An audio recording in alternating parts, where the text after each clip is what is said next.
Hello everyone, welcome back to our classes. जैसा कि कल हम लोगों ने देखा था डी फार्म फर्स्ट ईयर की एक subject pharmaceutical chemistry chapter number 2 जो हम लोगों ने कल शुरू किया था, इसका नाम था वॉल्यूमेट्रिक एंड ग्रेविमेट्रिक एनालिसिस। जिसमें हम लोगों ने ये पढ़ा था कि वॉल्यूमेट्रिक एनालिसिस होती क्या है, जिसमें हम लोगों ने ये जानते हैं कि उसको टाइट्रेशन कहते हैं, टाइट्रीमेट्री के नाम से जानते हैं। हम लोगों ने मेथड्स ऑफ टाइट्रेशन के बारे में स्टडी की थी कि कौन कौन से उसमें मेथड्स होते हैं, जैसे कि direct titration, back titration, indirect titration. और साथ में हम लोगों ने टाइट्रेशन के टाइप पढ़े थे, जिसमें कौन कौन से टाइप्स थे, कितने टाइप्स थे, 5। बिल्कुल सही, 5। कौन कौन से? Yes, acid base titration, non aqueous titration, precipitation titration, complexometric titration and last one is redox titration. जिसमें हम लोगों ने कल पढ़ लिया था कि कौन सा टाइट्रेशन का हम पढ़ा था। हम लोगों ने कल कौन सी टाइट्रेशन की स्टडी की थी, बताइए। कल हम लोगों ने कौन से टाइट्रेशन की स्टडी की थी? Very good, acid base titration. इसमें हम लोगों ने एसिड बेस के बारे में जाना था, एसिड बेस की थ्योरी पढ़ी थी, जिसमें कुछ साइंटिस्ट ने अपनी अपनी थ्योरी दी थी, जैसे Arrhenius theory, Bronsted Lowry theory and Lewis theory. ये सब हम लोगों ने किसमें पढ़ा था? एसिड बेस टाइट्रेशन में, जो हमारा पहला टाइप था टाइट्रेशन का।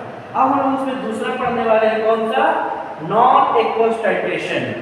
नॉन एक्वस टाइट्रेशन में क्या होता है, चलिए शुरू करते हैं। नाम से क्लियर आ रहा है, नॉन एक्वस। एक्वस में क्या होता है? वाटर। ऐसा टाइट्रेशन जो वाटर के साथ होगा उसे क्या कहेंगे? Aqueous titration. लेकिन हम लोग को कौन सा पढ़ना है? Non aqueous titration. Non aqueous titration क्या होता है? ये एक ऐसा टाइट्रेशन होता है जिसमें हम लोग वाटर का यूज नहीं करते हैं। It is a titration in which water is not used as a solvent to dissolve a titrant or analyte or indicator। समझे आप लोग? मतलब नॉन एक्वस टाइट्रेशन हमारा एक ऐसा टाइट्रेशन होता है जिसमें हम लोग जो टाइट्रेंट या फिर इंडिकेटर जो भी इस्तेमाल करते हैं उसमें वाटर नहीं इस्तेमाल करते हैं। वाटर के जो हो सकता है हम कोई ऑयल इस्तेमाल करें, ईथर इस्तेमाल करें, क्लोरोफॉर्म इस्तेमाल करें। मेनली ऑयल के जगह हम क्या करेंगे? और भी सॉल्वेंट का इस्तेमाल करके उसे क्या कहेंगे? कौन सा टाइट्रेशन कहेंगे? वेरी गुड, कौन सा टाइट्रेशन? Non aqueous titration. ठीक है, अब देखिए इसमें क्या होता है, organic solvents are commonly used in non aqueous titration to get a sharp pin point. Sharp pin point को पता करने के लिए कौन सा इसमें टाइट्रेशन इस्तेमाल होता है? Solvent, organic solvent. जैसे मैंने आपको भी बताया, क्लोरोफॉर्म, ईथर, बेंजीन, ये सारे कौन से सॉल्वेंट होते हैं? वेरी गुड, ऑर्गेनिक सॉल्वेंट्स होते हैं। जिसमें क्या होता है, हम लोगों को शार्प एंड पॉइंट मिलता है as compare to water. Next, अब इसका प्रोसीजर कैसे इसको हम लोग फॉलो करते हैं? बेसिकली हम लोगों को मालूम होगा किसी भी टाइट्रेशन को परफॉर्म करने के लिए उसमें हमारा टाइट्रेंट होगा, ठीक है, टाइट्रेंट जिसका कंसंट्रेशन हम लोग को मालूम होगा। दूसरा हमारा एनालाइट होगा, सैंपल होगा जिसका कंसंट्रेशन हमको नहीं मालूम, हमें उसका पता करना है। And third one is indicator, जो क्या करता है, हमारा कलर देता है, कलर। नेक्स्ट ये टाइट्रेंट। नॉन एक्वस टाइट्रेशन में हम लोग कौन सा टाइट्रेंट लेंगे? HClO4। कौन होता है क्या HClO4? किसका केमिकल फॉर्मूला होता है? Very good, perchloric acid. HClO4 इसका होता है परक्लोरिक एसिड, जो क्या है, एक स्ट्रॉन्ग एसिड है, जिसका इस्तेमाल हम लोग कैसे करें इस टाइट्रेशन में? Very good, titrant. जैसे देखिए ये डायग्राम आपको दिख रहा है, इस डायग्राम में देखेंगे कि यहाँ पे जो ब्यूटेट इसमें क्या फील है? टाइट्रेंट। टाइट्रेंट में क्या फील होगा? HClO4, perchloric acid. And analyte जो हमारा सैंपल है, सैंपल हमारा कौन सा है? CH3COOH। तो क्या बोलते हैं? एसिटिक एसिड, जो क्या है, एक वीक एसिड है, इसका हम लोगों को कंसंट्रेशन पता करना है, जो हमारा इस सैंपल में एज सैंपल रखा हुआ है। नेक्स्ट इंडिकेटर, हमारा कौन सा इंडिकेटर इस्तेमाल हो रहा है इस टाइट्रेशन में? Bromothymol blue. कौन सा है इंडिकेटर? Bromothymol blue. एनालाइट और इंडिकेटर साथ में ऐड होंगे और हम लोग ग्रेजुअली धीरे धीरे हम लोग क्या करेंगे? टाइट्रेट टाइट्रेंट को हम लोग इस सैंपल में ऐड करेंगे। जैसे जैसे ऐड करेंगे अब एक पॉइंट पे ऐसा आएगा कि हमारा एक कलर चेंज मिलेगा, और ये हमारा क्या होता है, उस प्रोसेस का क्या होता है, एंड पॉइंट होता है, उस टाइट्रेशन का एंड पॉइंट होता है। जितना हमारा इसमें यूज हुआ रहता है उसको कैलकुलेट करके हम लोग अपना एंड पॉइंट निकाल लेते हैं। यही होता है हमारा नॉन एक्वस टाइट्रेशन। जैसे आप देखेंगे होंगे हम लोगों ने क्या बोला था कि एक एसिड होता है एक बेस होता है। अब आप सोच रहे होंगे कि यहाँ पे भी तो एसिड है, परक्लोरिक एसिड है, यहाँ पर भी एसिड है, तो कैसे न्यूट्रलाइजेशन होगा। लेकिन ध्यान से देखिए ये एक स्ट्रॉन्ग एसिड है। कौन सा एसिड है, स्ट्रॉन्ग एसिड है। एंड नेक्स्ट ये कौन सा एसिड है, वीक एसिड है। हमारा सैंपल कौन सा एसिड है, वीक एसिड है। लेकिन यहाँ पर ये जो वीक एसिड है वो एज ए बेस की तरह काम करेगा। जब बेस की तरह काम होगा तो न्यूट्रलाइजेशन रिएक्शन होगी और एक पॉइंट पे कलर चेंज होगा, ठीक है, और वही हमारा एंड पॉइंट होगा, ठीक है ना। इसमें क्या हो रहा है, हम लोगों ने इस्तेमाल किया वाटर का, नहीं किया। हम लोगों ने किसका इस्तेमाल किया, ऑर्गेनिक सॉल्वेंट का इस्तेमाल किया, ठीक है, वेरी गुड। अब हम नाम पढ़ेंगे तीसरा। हम लोगों ने दो टाइट्रेशन पढ़ लिया, कौन कौन सी, दोनों के नाम बताइए। Very good, acid base titration और नॉन एक्वस टाइट्रेशन। अब हम लोग तीसरा पढ़ेंगे प्रेसिपिटेशन टाइट्रेशन, ठीक है। नाम से देखिए प्रेसिपिटेट किसका होता है, very good, precipitate, precipitation titration मतलब कोई भी चीज हम लोग वाटर में हम लोग ऐड कर रहे हैं, किसी भी सॉल्वेंट में ऐड करें तो एज प्रेसिपिटेट बना लेता, मतलब वो इनसॉल्युबल होता है, उसमें मिक्स नहीं होता है। एक कहते हैं ना कि कॉम्प्लेक्स ऐसा कुछ बना लेना, ठीक है, मिक्स हो जाना। प्रेसिपिटेट इसे देखा है, जब चाक को वाटर में मिक्स करते पूरी तरह डिसॉल्व नहीं होता है, ठीक है, फिर जब वो नीचे जब बैठता है एज ए प्रेसिपिटेट की तरह बैठ जाता है, मिक्स नहीं करता है, इनसॉल्युबल होता है, ठीक है। आगे देखते हैं क्या होता है, the process of converting a dissolved substance into an insoluble solid form is called precipitation. मतलब कोई चीज हम लोग किसी सॉल्वेंट में ऐड कर रहे हैं जिसमें वो सॉल्युबल ना हो, ठीक है ना। हमने ऐड तो किया सॉल्युबल होने के लिए, लेकिन वो हुआ नहीं, वो क्या हो गया, इनसॉल्युबल सॉलिड फॉर्म, वो नहीं घुला और कैसे हो गया, सॉलिड फॉर्म में स्टोर हो गया, ठीक है ना। And that solid material is called precipitate, और जो प्रेसिपिटेट जो नीचे जमा है उसे क्या कहेंगे, प्रेसिपिटेट कहेंगे, और उस प्रोसेस को क्या कहेंगे, प्रेसिपिटेशन। अब हम लोग देखते हैं कि प्रेसिपिटेशन टाइट्रेशन होता क्या है। It is a type of titration which is commonly used for the determination of concentration or presence of halides like chlorine, bromide, iodide, etc. मतलब हर एक टाइट्रेशन की अपनी एक खासियत होती है। जैसे हम लोगों ने एसिड बेस में टाइट्रेशन में देखा था कि उसको एसिड बेस की कंसंट्रेशन का पता कर रहा था, ठीक है ना। नॉन एक्वस भी हम लोगों ने देखा तो उसमें वाटर का इस्तेमाल नहीं हो रहा था। तो अलग अलग टाइट्रेशन का मेथड अलग अलग वो इस्तेमाल यूज करने के लिए किया जाता है।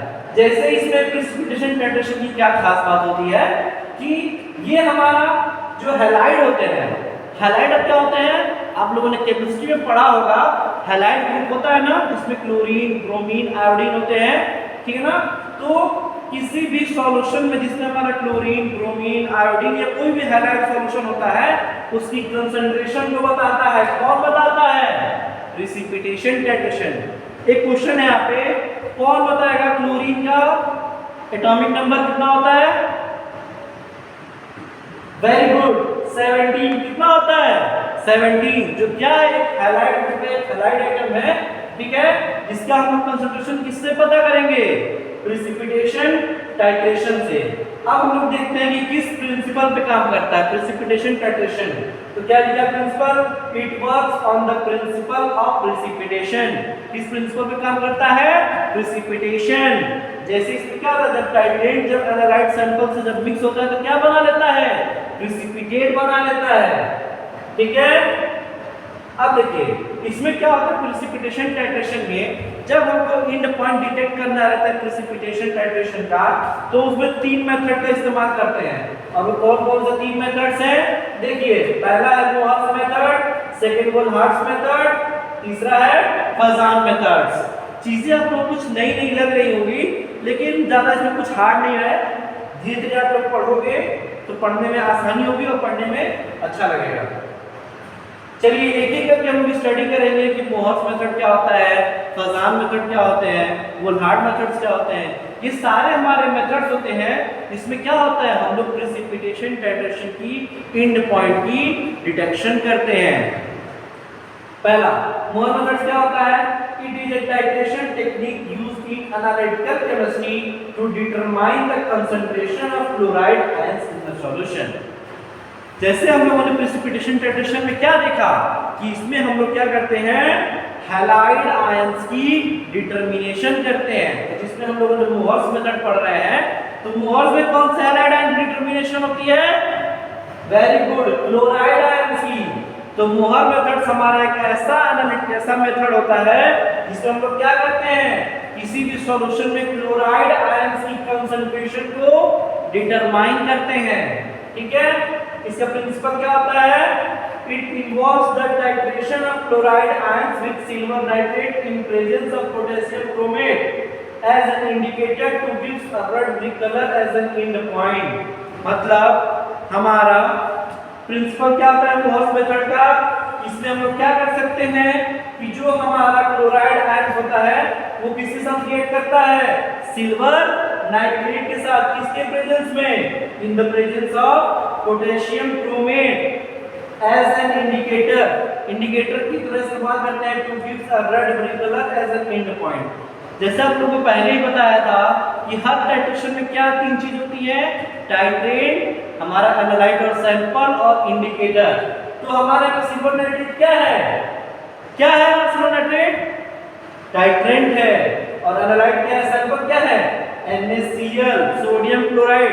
सोडियम क्लोराइड हमारा क्लोराइड आयन है, वेरी गुड। तो हमें इसी क्लोराइड आयन की कंसंट्रेशन पता करना है, ये अननोन है और सिल्वर नाइट्रेट का कंसंट्रेशन हमें मालूम है, तो उसकी हेल्प से हम लोग इसी कंसंट्रेशन को पता करेंगे। और इंडिकेटर कौन सा इस्तेमाल हो रहा है, K2CrO4। कौन बताएगा K2CrO4 का नाम क्या होता है, वेरी गुड, पोटेशियम क्रोमेट। चलिए अब इसकी प्रोसेस को देखते हैं कि कैसे ये होता है, कैसे ये परफॉर्म किया जाता है। ठीक है ना, तो इसमें दो स्टेप है। पहला स्टेप है सिल्वर नाइट्रेट AgNO3 किसके साथ रिएक्ट कर रहा है, NaCl, सोडियम क्लोराइड को क्या बना देगा, AgCl, सिल्वर क्लोराइड। नेक्स्ट, फिर ये जो सिल्वर नाइट्रेट होता है ये किसके साथ रिएक्ट करेगा, K2CrO4। K2CrO4 क्या है, वेरी गुड, इंडिकेटर। पहले जो हमारा सिल्वर नाइट्रेट है हमारे सैंपल के साथ रिएक्ट किया, उसके बाद ये हमारा जो सिल्वर नाइट्रेट है टाइट्रेट के साथ रिएक्ट करेगा इंडिकेटर के साथ। अब क्या बनाएगा, AgCrO4, जो क्या होता है, एक रेड कलर होता है जो हमारा एंड पॉइंट देगा। जैसे इसमें हमारा सिल्वर नाइट्रेट AgNO3 है जो टाइट्रेट, वेरी गुड। नेक्स्ट, इसमें देखिए हमारे सैंपल में एनालाइट है NaCl, है ना, और इंडिकेटर क्या है, K2CrO4। एक पॉइंट पे जब हम धीरे से नॉब से जैसे जैसे ये सिल्वर नाइट्रेट इसमें गिरता जाएगा, पहले किसके साथ रिएक्ट करेगा, NaCl के साथ। NaCl से क्या बनाएगा, AgCl। फिर किसके साथ रिएक्ट करेगा, इंडिकेटर के साथ, क्या बनाएगा, AgCrO4। तुरंत क्या होगा, कलर चेंज दे देगा, और जिस पॉइंट पे हमारा कलर चेंज होगा वही हमारा उस टाइट्रेशन का क्या होगा, एंड पॉइंट होगा। और फिर उसी एंड पॉइंट से हम लोग अपना कैलकुलेट कर लेंगे कि इस टाइट्रेशन का हमारा एंड पॉइंट क्या है, इसी वजह से हम लोग उसकी कंसंट्रेशन को पता कर लेंगे। ठीक है, नेक्स्ट हमारे दो मेथड्स और बचते हैं, वो वोल्हार्ड मेथड और फजान मेथड। ठीक है, अगले लेक्चर में हम लोग कंटिन्यू करेंगे इन दोनों मेथड्स के बारे में, और साथ ही साथ में हम लोग ये भी पढ़ेंगे कॉम्प्लेक्सोमेट्रिक टाइट्रेशन और रेडॉक्स टाइट्रेशन को अच्छे से पढ़ेंगे। जहां तक आप लोग देख लीजिएगा, किसी को कोई डाउट है यहाँ पे, चाहे आपको मोहर्स मेथड में कोई डाउट है, चाहे आपको नॉन एक्वस टाइट्रेशन में कोई डाउट है, या फिर आपको प्रेसिपिटेशन टाइट्रेशन में डाउट है, कहीं भी डाउट है, तो आप लोग जाके फिर से नोट्स में देख सकते हैं, उसमें डिटेल्स अच्छे से मेंशन किया गया है। यहाँ तक के लिए थैंक यू।